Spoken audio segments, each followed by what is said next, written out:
Ouais. Aujourd'hui, deux bonnes nouvelles. Non, pardon. Une bonne nouvelle et une mauvaise. La bonne nouvelle, c'est Meta. Meta, on va voir ça. Et la mauvaise, c'est bien évidemment Téléperformance qui s'effondre, qui a clôturé à près de 17%, moins 17%. Regardez ce que ça donne sur les graphiques. Regardez-moi cette bougie. Ah oui, oui, hein, regardez en rouge les earnings. Pas bon. On va voir ça en détail. Donc là, vous vous souvenez, je vous avais fait une vidéo sur Téléperformance intitulée « Ai-je fait une bêtise ?» en rentrant sur le titre. J'étais rentré à 140 et quelques, 140, je sais plus combien, je crois 90. Et aujourd'hui, pour la première fois depuis que je suis rentré, je suis en négatif puisque le titre a clôturé à 131,40 €.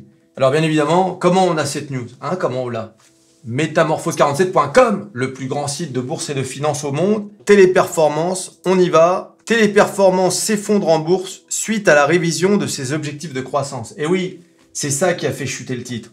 Hein, la direction de Téléperformance n'y croit plus.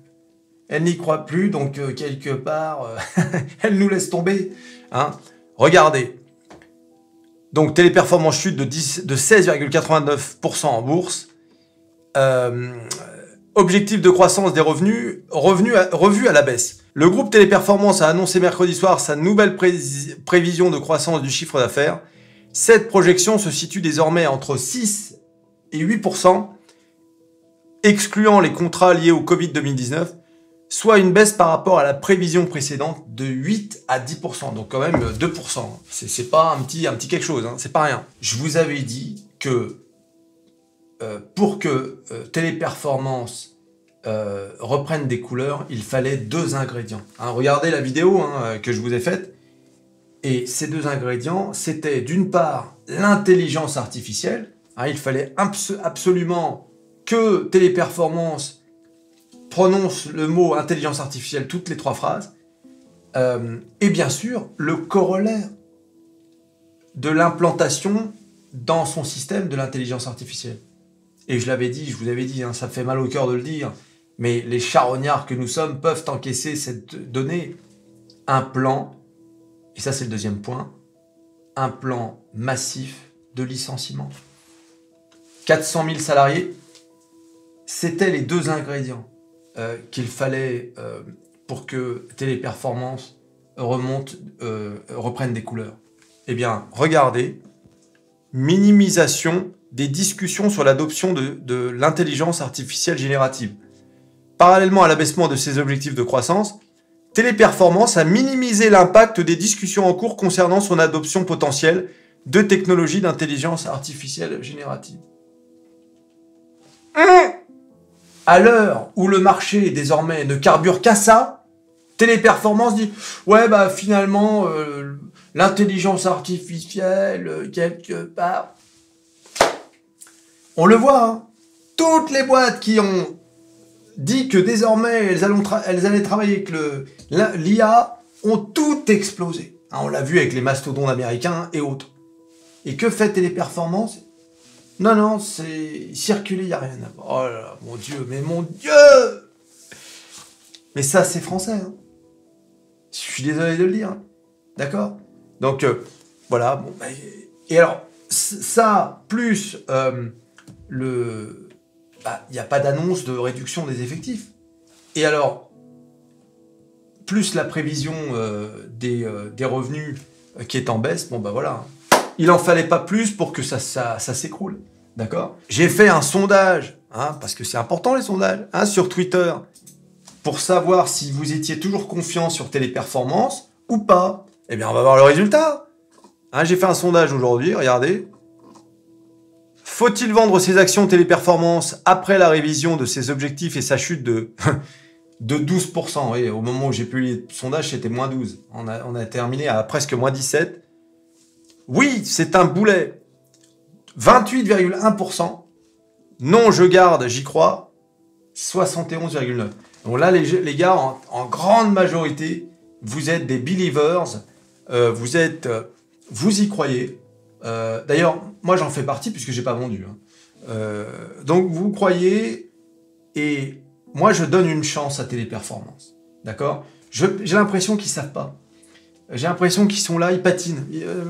Alors, Michel, l'intelligence artificielle, là, ouais, mais je sais pas comment ça marche. Ah, d'accord. Bon, bah, écoute, qu'est-ce qu'on fait, du coup? Je sais pas. Voilà. On va attendre un peu, parce que c'est vrai que c'est pas facile non plus. Hein, tu t'implantes pas comme ça l'IA, comme ça, en claquant des doigts. C'est quand même lourd. En plus, c'est une grosse boîte, hein, 400 000 salariés. Donc, il faut un peu de temps. Laissons-leur du temps. Et voyons où est-ce que ça nous mène, cette histoire de Téléperformance. Je veux dire, moi, je suis un peu mitigé, mais j'ai envie de laisser ça chanter. Je pense que c'est pas fini. Et puis, vous vous souvenez, dans ma dernière vidéo, je vous avais dit, regardez sur le graphique, je vous avais tracé une ligne, une zone plutôt, de résistance. D'ailleurs, vous vous souvenez, j'avais tracé cette ligne à 134. Et ben, vous voyez, ça s'est arrêté à peu près là-dessus. Mais, je vous avais dit qu'il y a très peu de chances que Téléperformance, par rapport à son historique, descende en dessous de 110 euros. Pardon. Donc ça peut encore chuter. Hein. Moi, je pense que là, Téléperformance, ça peut encore chuter de 19%. Hein. Et oui, les amis, oui. Je vous l'ai dit, hein, c'est une valeur très volatile. D'accord? Si vous y mettez des billes, allez-y mollo. Moi, j'ai ouvert une ligne, mais c'est une petite ligne, tu vois. Donc, c'est pour ça que là, ça me fait ni chaud ni froid ce qui se passe. Voilà, donc, pour Téléperformance, c'est pas joli. Ça fait mal, hein, ça fait mal aux dents. J'en ai vu qui pleurnichaient, là, aujourd'hui. Aïe, aïe, aïe. Alors, bien évidemment, comme d'habitude, les OMA, les oiseaux de mauvaise augure, en ont profité, hein, pour venir et dire « Ah bah oui, il y en a un qui m'a mis sur tous mes réseaux, hein, le site... voilà, j'avais dit, il fallait pas prendre un couteau qui tombe. Arrêtez avec votre histoire de couteau qui tombe, c'est pénible. Oui, les amis, aïe, aïe, aïe, toujours les OMA, toujours les mêmes, à faire des chiennes. Maintenant, on va voir Meta. Eh oui, parce que les gars, quand il y a une mauvaise nouvelle quelque part, eh ben, il y a une bonne nouvelle ailleurs. C'est pour ça, d'ailleurs, que je suis l'avocat. Je suis dans le camp des portefeuilles diversifiés. Certains disent non, ça sert à rien de diversifier ces portefeuilles. Moi, je suis plutôt dans le camp des portefeuilles diversifiés. Voilà, il faut avoir un peu de tout. Bon, vous avez compris que j'étais très tech américaine, mais malgré tout, hein, il faut avoir un peu de tout pour pouvoir justement ne pas dépendre d'une tendance. Tiens d'ailleurs, au passage, maintenant qu'on est sur le site métamorphose47.com, le meilleur site de bourse et de finance, regardez, Boeing annonce des bénéfices meilleurs que prévu, le titre décolle. Le titre a explosé hier et il continue aujourd'hui. Je crois qu'il a pris plus de 10%, c'est énorme. Donc bravo à Boeing. De toute façon, Boeing et Airbus, c'est extraordinaire. Hein. Je rappelle qu'au Covid, on les annonçait morts. Hein. C'était fini. Hein, plus jamais on reprendrait l'avion. C'est incroyable quand même. Hein. Réécoutez les OMA. C'est dommage que j'ai pas eu la présence d'esprit de créer Métamorphose 47 à ce moment-là, c'est vraiment dommage. Mais bon, c'est parce que moi j'ai mal vécu le Covid, la période, tout ça. Mais peu importe. Revoyez les OMA pendant le Covid. Ils étaient en extase. Et puis, ça remontait. Et puis quand il y avait une correction, ah bah voilà, c'était un bull trap. Et ça remontait. Ils en pouvaient plus. Ils savaient plus quoi dire. Ils savaient plus. Ouais, mais c'est n'importe quoi ce marché. Normalement, tout devrait s'écrouler. Et ouais. Et ils nous refont le coup en 2023. Les oiseaux de mauvaise augure. Alors, Meta. Cliquons sur Meta. Meta dépasse les estimations avec de solides bénéfices au deuxième trimestre et une feuille de route prometteuse. Meta Platform, alors vous lirez tout l'article, hein, je vous focalise uniquement sur les points importants, mais Meta Platform a réalisé un exploit remarquable au deuxième trimestre, son chiffre d'affaires totalisant 32 milliards de dollars, dépassant les attentes de Wall Street qui étaient de 31,06 milliards de dollars. La société a également publié des prévisions optimistes pour le trimestre en cours, prévoyant des revenus compris entre 32 et 34,5 milliards de dollars. C'est des montants extraordinaires, quand même, dépassant les estimations des analystes qui étaient de 31,2 milliards de dollars. On va pas rentrer dans le détail des chiffres, hein, vous allez dans l'article pour ça. La puissance de la famille d'applications de Meta, qui comprend Instagram et WhatsApp, hein, parce qu'on l'oublie toujours, mais Instagram, WhatsApp, c'est quand même énorme. En plus, ils ont lancé un concurrent de Twitter maintenant. Enfin, Twitter, non. X. X a joué un rôle central dans la solide performance financière de l'entreprise.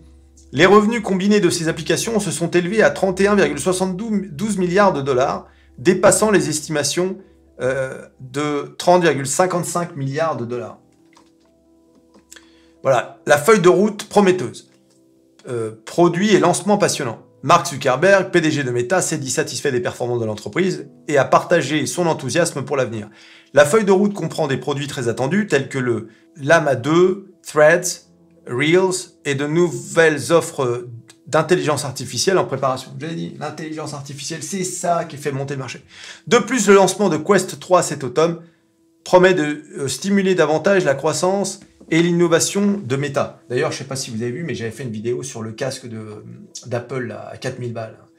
Bon, bah, Apple a dû réduire sa production parce que les commandes sont en deçà de ce qu'ils avaient espéré. Bah, tu parles, un casque à 4000 balles.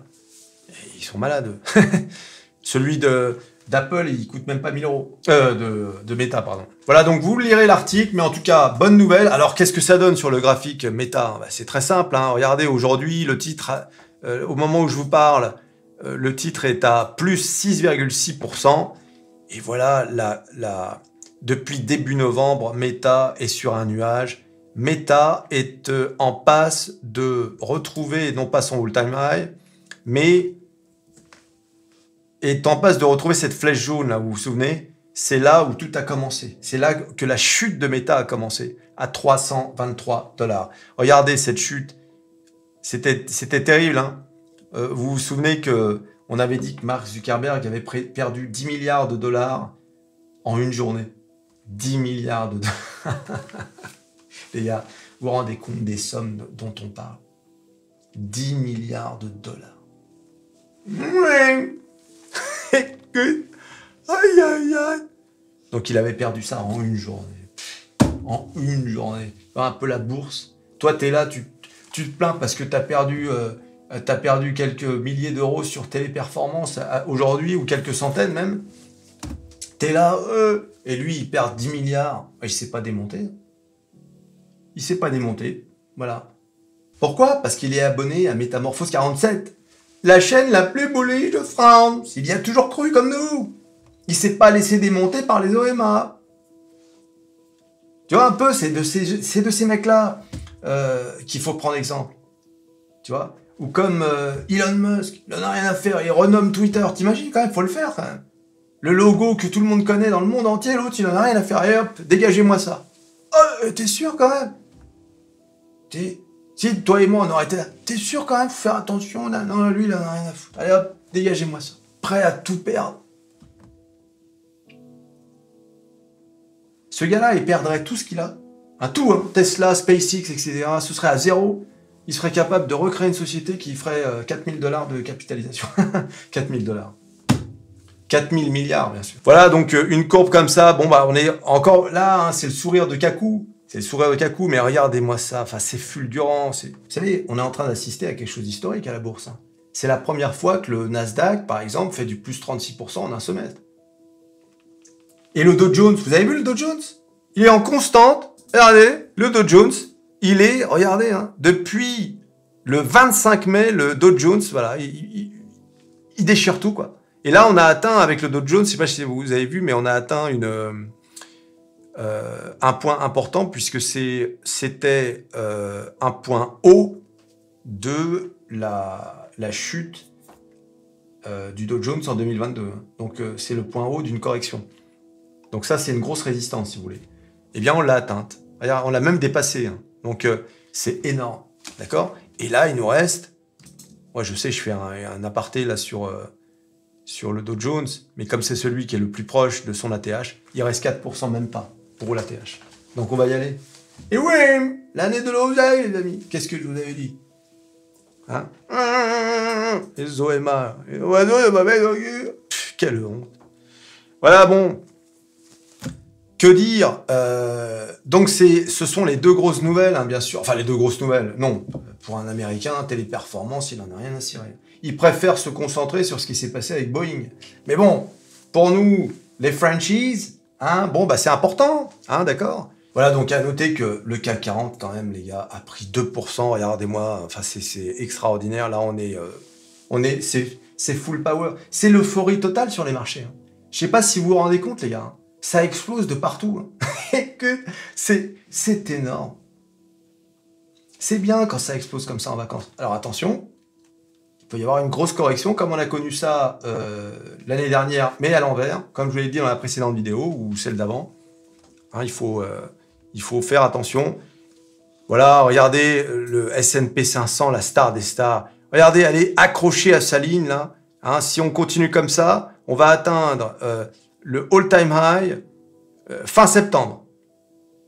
Avec un S&P 500 à 4800 points. Hein, regardez, hein, si on continue comme ça, c'est fin septembre. C'est fou, quoi. C'est incroyable. Ah bon, bah, c'est comme ça, les gars. Faut dire ce qu'il est. Hein. Voilà. Et le Nasdaq, qui a pris cher, hein, vous savez, suite aux résultats de Tesla, qui avait pris moins 7%, eh bien, il reprend des couleurs, puisque le Nasdaq, au moment où je vous parle, il est à plus 1%. Et donc, il reprend des couleurs, c'est génial. Bien sûr, son principal objectif désormais, c'est 14 640, le highest rally since year to date in 2022. Ok. Voilà, donc le marché se porte bien, c'est une bonne nouvelle. Alors, à noter toujours sur Twitter, mon Twitter, j'espère que vous êtes abonné à Twitter, parce que là, c'est là où je poste les news. En fait, dès que je publie un article sur metamorphose47.com, vous avez la notification directe sur Twitter. Donc ensuite, vous cliquez sur l'article, comme là, par exemple, les principaux constructeurs automobiles s'unissent pour créer un réseau de recharge concurrent de Tesla. Et oui, voilà. Il y a eu un peu, et d'ailleurs, dans cette nouvelle alliance, il y a Stellantis. Donc ça, c'est intéressant parce que c'est vraiment la guerre, quoi. Ça y est, c'est parti. Hein. C'est la guerre des réseaux, des voitures électriques. Je rappelle hein, qu'en Europe, à partir de 2035, on ne pourra plus vendre de voitures thermiques. Hein. 2035, vous vous rendez compte? C'est demain. J'aime bien cette expression, c'est demain. Ça aurait été 2050, c'est demain. Est-ce que j'ai parlé de la réserve fédérale? J'ai parlé de la réserve fédérale. J'ai pas dit que Jérôme, j'ai parlé de Jérôme. La réserve fédérale augmente ses taux d'intérêt de 0,25%. Le plus haut taux depuis 2001, les gars. Attends, c'est Jérôme, regardez, il est de retour. Oh là là, mon Dieu. Mais oui, c'est vrai, j'ai pas fait de vidéo là-dessus. Ah, c'est pas bon, ça. Les gars, il faut aller voir sur metamorphose47.com. Voilà. La Réserve fédérale a récemment mis en œuvre sa 11e hausse de taux depuis mars 2022, portant le taux des fonds fédéraux dans une nouvelle fourchette de 5,25% à 5,5%. Le plus haut niveau observé depuis mars 2001. C'est énorme, cette hausse. Et voilà. Pourquoi? Parce que on est à 4% d'inflation et on est au double de l'objectif de 2%. Moi, j'ai dit que le nouveau 2%, c'est 3%. Quand on va arriver à 3%, ils vont commencer à descendre. C'est pas possible. C'est pas possible. Tu vois un peu? C'est fou quand même. Mais bon, c'est comme ça. Il faut faire avec. En tout cas, tu t'abonnes, tu likes, tu partages, tu cliques sur à peu près tout ce qui peut être cliqué. Téléperformance, méta, et garde le sourire. T'as perdu 17% une journée. Et alors? Ça fait mal. Hein. Ah oui, ça fait mal. Et on se revoit à la prochaine vidéo. Allez, salut.